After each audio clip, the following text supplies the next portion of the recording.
नमस्कार, सुप्रभात। आप सभी दर्शकों का डीडी न्यूज पर स्वागत है। मैं हूं साइमा खान। नजर डाल लेते हैं सबसे पहले हेडलाइंस पर। यूएनएचआरसी में भारत की दो टूक, अवैध कब्जे वाले भारतीय क्षेत्र को खाली करे पाकिस्तान। अपनों पर बमबारी के बजाय अपनी अर्थव्यवस्था बचाए पाकिस्तान।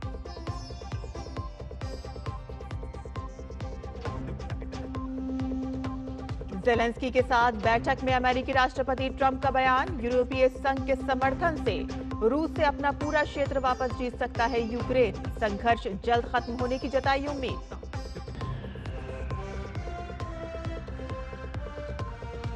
ताइवान में रगासा तूफान से अब तक 14 लोगों की मौत। हांगकांग में 700 से ज्यादा उड़ानें रद्द। स्कूल भी बंद। चीन में लोगों को सतर्क रहने की सलाह।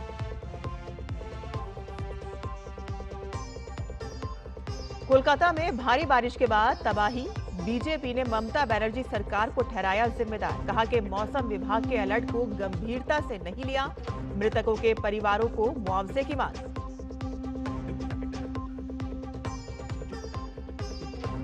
एशिया कप में आज भारत के सामने बांग्लादेश की चुनौती। जीते तो फाइनल का टिकट पक्का। बांग्लादेश के खिलाफ T20 में भारत का पड़ला भारी।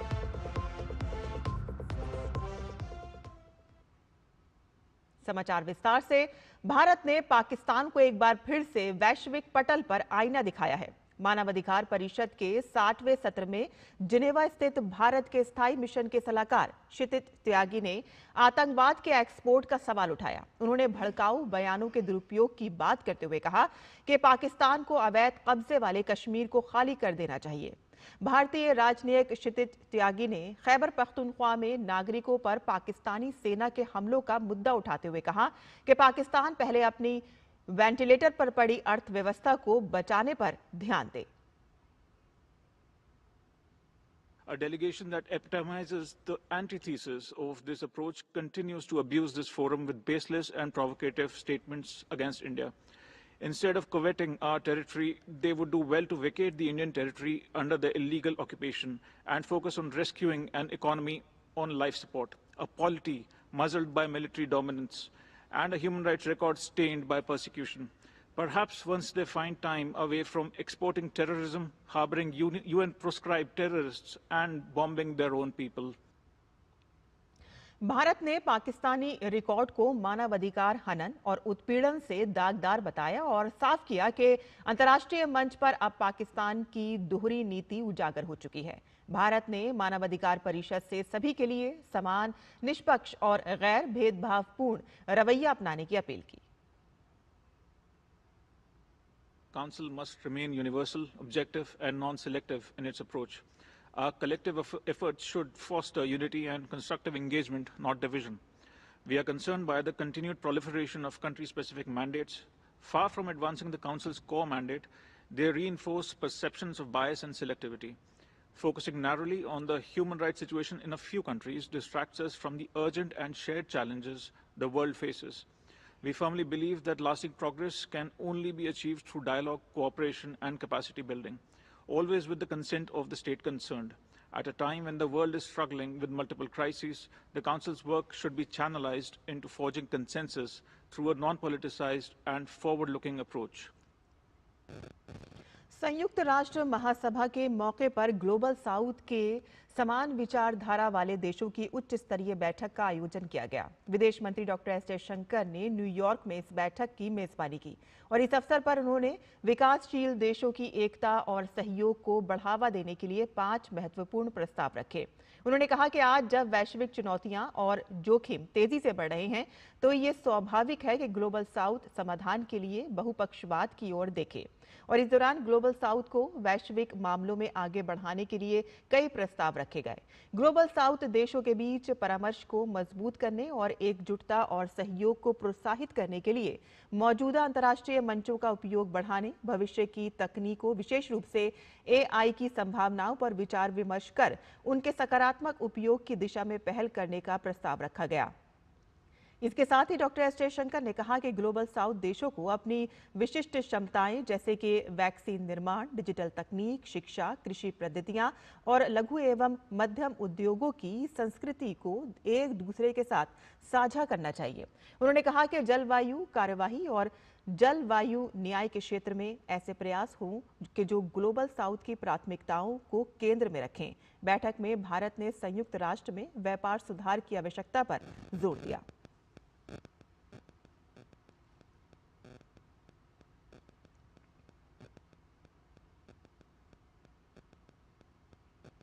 संयुक्त राष्ट्र महासभा की बैठक के दौरान विदेश मंत्री ने कई द्विपक्षीय बैठकें की।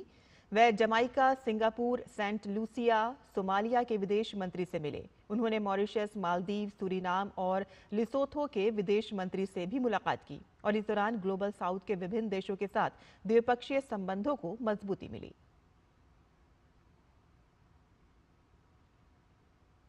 अमेरिका के राष्ट्रपति डोनाल्ड ट्रंप ने कहा कि यूक्रेन नाटो और अमेरिका के सैन्य सहयोग से रूस से अपना सारा क्षेत्र वापस जीत सकता है। ट्रंप ने सोशल मीडिया पोस्ट में कहा कि यूक्रेन युद्ध की स्थिति में था और उसकी जीत उसे अपने मूल स्वरूप में वापस ला सकती है। उनके रुख में ये बदलाव यूक्रेन के राष्ट्रपति जेलेंस्की के साथ द्विपक्षीय बैठक के बाद आया है और इसका एक बड़े बदलाव के रूप में स्वागत किया गया। अमेरिकी राष्ट्रपति के इस बयान ने संयुक्त राष्ट्र महासभा में जमा यूरोपीय नेताओं और राजनयिकों को इसके अर्थ को लेकर असमंजस में डाल दिया। ट्रंप ने कहा कि उनके विचार बदल गए हैं और वे सैन्य तथा आर्थिक स्थिति को पूरी तरह से समझने लगे हैं।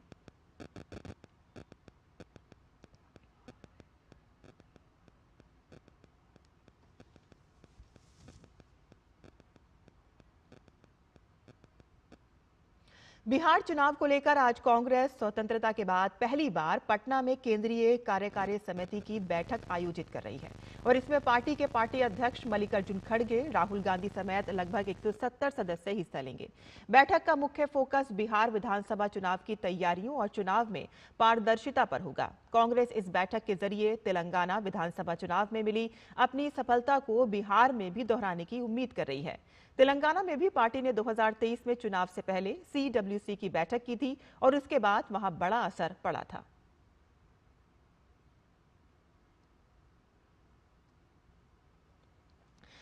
अब कभी भयानक बाढ़ की त्रासदी झेलने वाला कोसी और सीमांचल पूर्णिया एयरपोर्ट से सीधा उड़ान भरेगा। ये किसी ने कल्पना नहीं की होगी, लेकिन प्रधानमंत्री नरेंद्र मोदी के विजन से ऐसा संभव हो पाया है। देखिए DD न्यूज के संवाददाता राजेश राज की ये रिपोर्ट। हवाई चप्पल में हवाई जहाज का सफर, प्रधानमंत्री नरेंद्र मोदी के इस सपने को साकार होता हुआ आप बिहार के सीमांचल और कोसी के महत्वपूर्ण एयरपोर्ट पूर्णिया पर बखूबी देख सकते हैं। यहाँ समाज के अंतिम पायदान पर खड़े लोग भी हवाई जहाज से उड़ान भरने को आतुर दिखाई पड़ रहे हैं। बहुत सारे महानगरों से अगर कनेक्टिविटी हो जाती है पूर्णिया की, तो बड़े बड़े विशेषज्ञ चिकित्सक सप्ताह में कम से कम एक दिन का समय दे सकेंगे। बहुत ऐसे कोचिंग इंस्टीट्यूट हैं जहां पर कि अच्छे ट्यूटर आकर के एक दिन का क्लासेस ले सकेंगे। 15 सितंबर को और पश्चिम बंगाल की राजधानी कोलकाता में लगातार हो रही भीषण बारिश की वजह से शहर अस्त व्यस्त हो गया है। मूसलाधार बारिश के कारण कई लोगों की मौत हो गई है। ये मौतें बिजली के खंभों के टूटे तारों के संपर्क में आने से करंट लगने से हुई हैं। बता दें कि बादल फटने की घटना के बाद से लगातार 5 घंटे तक शहर में भारी बारिश हुई, जिससे हालात खराब हो गए। शहर में बाढ़ आ गई और लगभग सभी सड़कों के साथ साथ पड़ोसी जिलों में भी यातायात प्रभावित हो गया। भारी बारिश की वजह से रेल, सड़क और हवाई सेवाएं बाधित रहीं। निचले इलाकों में पटरियों के पानी में डूब जाने से मेट्रो, पूर्वी रेलवे के हावड़ा और सियालदह डिवीजनों और दक्षिण पूर्व रेलवे के हावड़ा डिवीजन में ट्रेन सेवाएं बुरी तरह से प्रभावित हुईं। और साथ ही मूसलाधार बारिश के मद्देनजर दमदम हवाई अड्डे से कई उड़ानें रद्द कर दी गई, जबकि अन्य उड़ानों के आगमन और प्रस्थान में देरी हुई। बीजेपी ने ममता सरकार को जिम्मेदार ठहराते हुए कहा है कि मौसम विभाग के अलर्ट को गंभीरता से नहीं लिया गया। नेता प्रतिपक्ष और भाजपा नेता शुवेंदु अधिकारी ने कहा कि कोलकाता पुलिस प्रशासन और CESC की लापरवाही के कारण कई लोगों की जान चली गई। उन्होंने मृतकों के परिवारों को तुरंत मुआवजा देने की मांग की है। देखिए, इसके लिए सीधा सीधा ममता बनर्जी का एडमिनिस्ट्रेशन जिम्मेदार है। ये आप देख लीजिए, IMD का जो उनको प्रिकॉशनरी मेजर लेना चाहिए था, ले ही लिया। कॉशन दिया था प्रॉपरली विथ एडवांस, IMD ने दिया, लेकिन ये लोग नहीं किया, कुछ नहीं किया। दुर्गा पूजा इनॉग्रेशन में बिजी है। कोलकाता पुलिस, कोलकाता कॉरपोरेशन और CSC, ये तीनों का लापरवाही की वजह से इतना आदमी का डेथ हो गया। नॉन ऑफिशियली 10 और 9 तो आइडेंटिफाई हो गया। हम लोग का डिमांड है, जितना लोग का डेथ हुआ है ड्यू टू दिस गवर्नमेंट। और यहाँ बुलेटिन में हम रुकते हैं एक छोटे से ब्रेक के लिए। हम जल्द हाजिर होंगे, आप देखते रहिए DD न्यूज। MDH का किचन किंग किचन में हो तो हम सब कुछ बना सकते हैं। बैंगन का भरता, आलू गोभी, भिंडी मसाला और भी बहुत कुछ। MDH। पहले अक्सर टाल दिया करती थी कहकर, अगली बार नया पेंसिल बॉक्स हो, मनपसंद साबुन या थोड़ी और दाल। अब GST जो घट गया है तो अब हर सामान सस्ता हो गया है। अब खुलकर खरीदारी करूंगी, खुद के लिए भी और परिवार के लिए भी।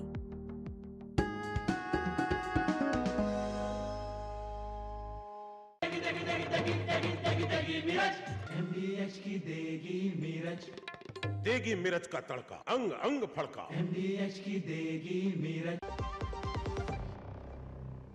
ब्रेक के बाद आपका फिर से स्वागत है और अब बात DD न्यूज की खास सीरीज जन जन के प्रधानमंत्री की, जिसमें DD न्यूज ने प्रधानमंत्री नरेंद्र मोदी के सशक्त और दूरदर्शी नेतृत्व में पिछले 11 सालों से चलाए जा रहे विभिन्न जन कल्याणकारी और लोकप्रिय योजनाओं का गहन विश्लेषण किया और उन योजनाओं का लेखा जोखा आपके सामने लेकर आ रहे हैं। और इसी कड़ी में आज बात करेंगे कि कैसे प्रधानमंत्री मोदी के नेतृत्व में भारत ग्लोबल साउथ देशों की आवाज बन रहा है। PM मोदी ने ग्लोबल साउथ के हितों के संरक्षण से लेकर उनकी मदद करने तक में ग्लोबल साउथ फर्स्ट की नीति पर जोर दिया है, जिससे वैश्विक मंच पर भारत की काफी धाक बढ़ी है।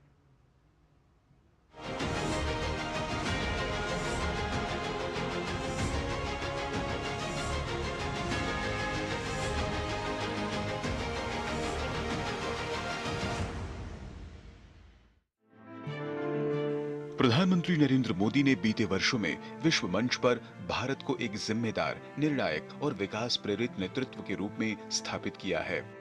इस दौरान प्रधानमंत्री नरेंद्र मोदी ग्लोबल साउथ देशों की दमदार आवाज बनकर उभरे हैं। प्रधानमंत्री मोदी ने कई मौकों पर कहा है कि ग्लोबल साउथ की आवाज को अब दबाया नहीं जा सकता है। इतना ही नहीं, भारत हर स्तर पर ग्लोबल साउथ के हितों का संरक्षण करता दिखा है।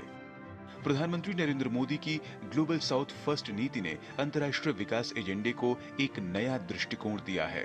ग्लोबल साउथ की आकांक्षाओं को आउटडेटेड फ्रेमवर्क में कैद रखना भावी पीढ़ियों के प्रति घोर अन्याय। नई पीढ़ी के बहुरंगी सपनों हम पुराने जमाने की ब्लैक एंड व्हाइट स्क्रीन पर नहीं दिखा सकते। स्क्रीन बदलनी ही होगी। सबका साथ, सबका विकास की सोच अब ग्लोबल बन चुकी है। भारत की पहल पर अफ्रीकी यूनियन को G20 का स्थायी सदस्य बनाया गया है।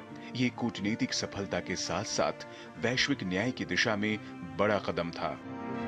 भारत की मेजबानी में अब तक 3 voice of global south summit का आयोजन हुआ है। अगस्त 2024 में हुए तीसरे voice of global south summit में 120 से अधिक विकासशील देशों ने हिस्सा लिया। ग्लोबल साउथ देशों के किसी मंच पर ऐसी एकजुटता की मिसाल पहले नहीं दिखी।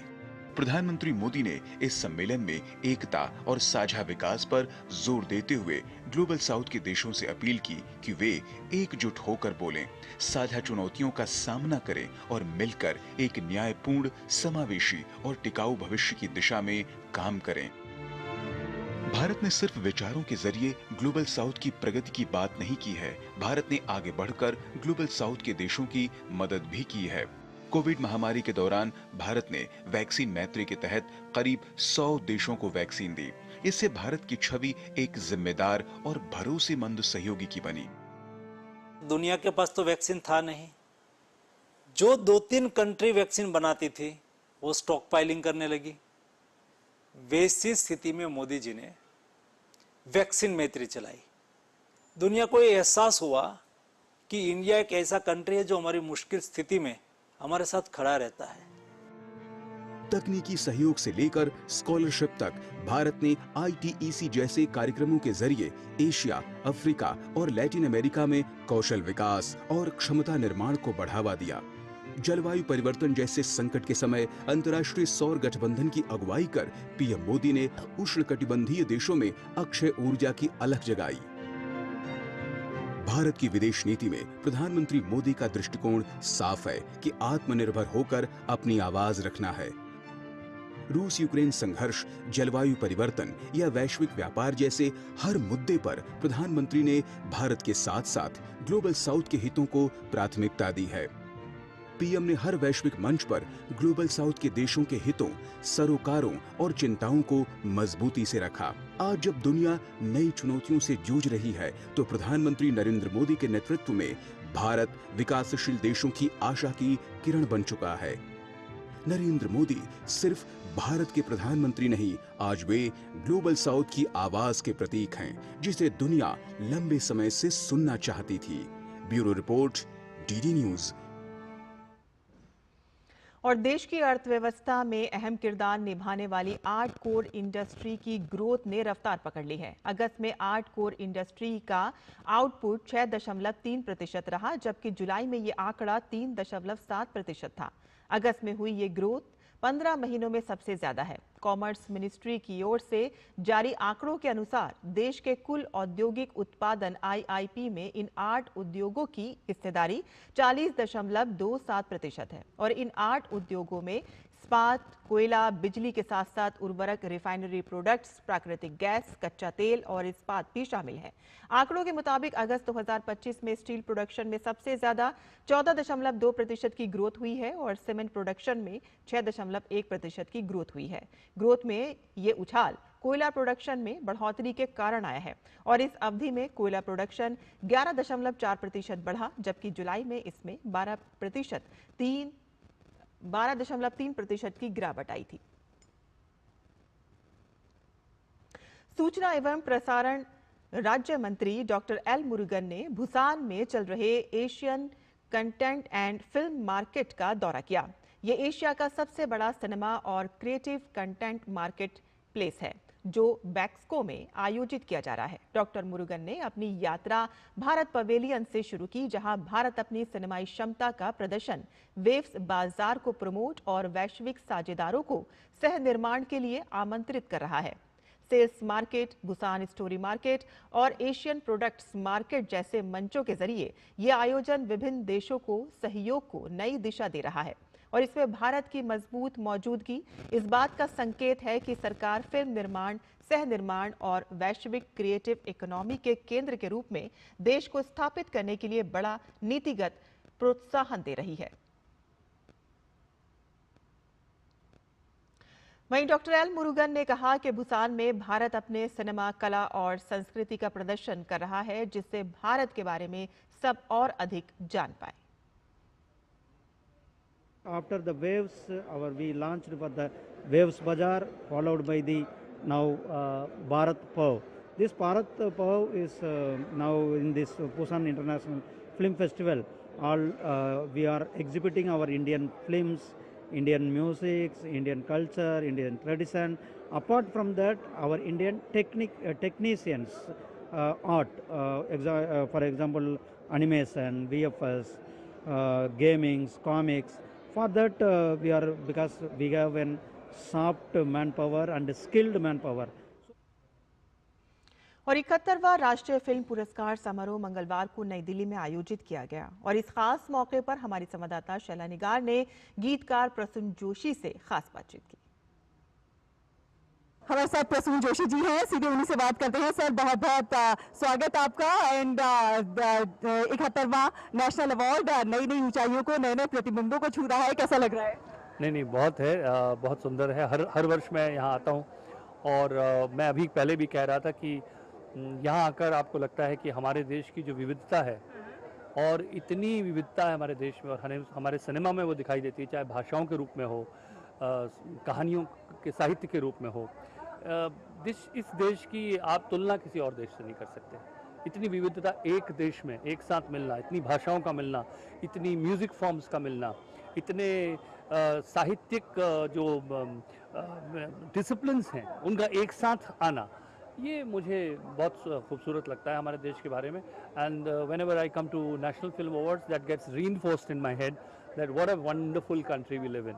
और सर, जब इन फिल्मों का चुनाव होता है तो ये कितना टफ होता है, क्योंकि हम ऐसे सब्जेक्ट्स को चुनते हैं जो कहीं ना कहीं आम जन से कनेक्ट कर रहे होते हैं, तो कितना मुश्किल होता है तमाम सारी फिल्मों में से ऐसी फिल्मों का चुनाव करना?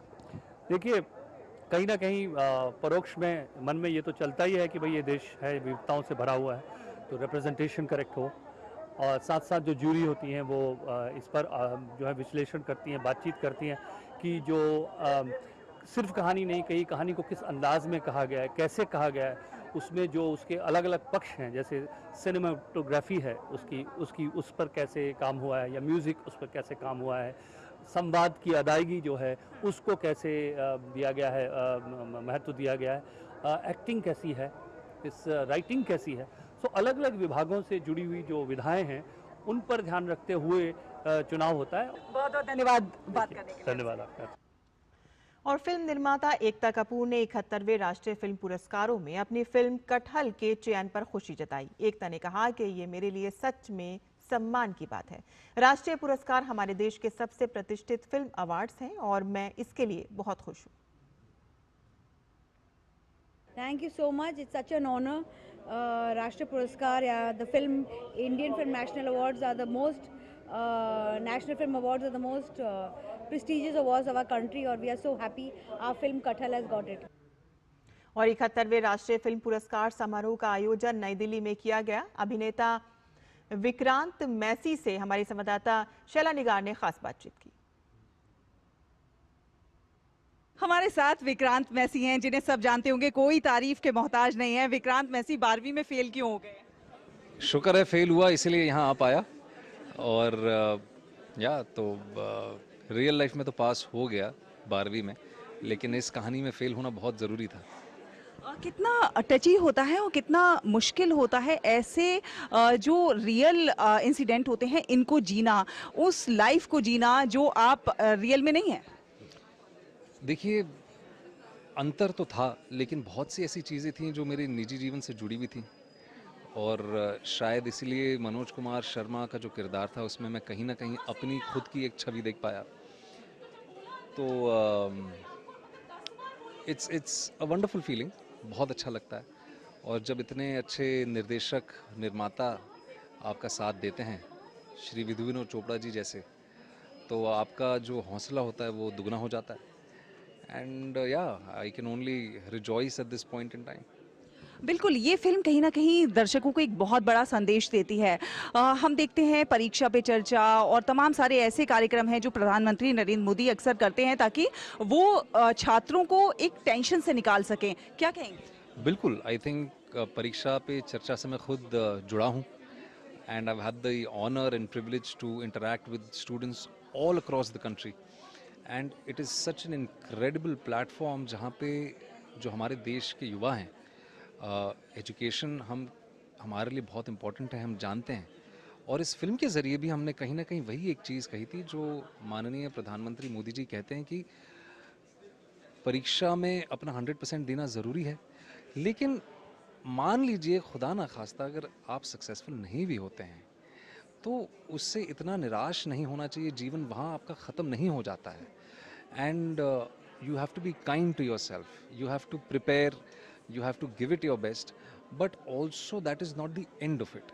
तो ये हौसला अफजाई जो बच्चों के प्रधानमंत्री जी करते आए हैं इतने सालों से, और हमारे जैसे कलाकार भी जुड़े हैं, आप जैसे पत्रकार भी जुड़े हैं और बच्चों की हौसला अफजाई कर रहे हैं, I think it is such an incredible initiative. बहुत बहुत धन्यवाद डीडी न्यूज़ से बात करने के लिए। थैंक यू एंड बहुत शुभकामनाएं आपको नेशनल अवार्ड के लिए। और इसी के साथ ही हमारा बुलेटिन यहीं खत्म होता है। आगे आप देख सकते हैं नया सवेरा। हमारी पूरी टीम को अनुमति दें। नमस्कार।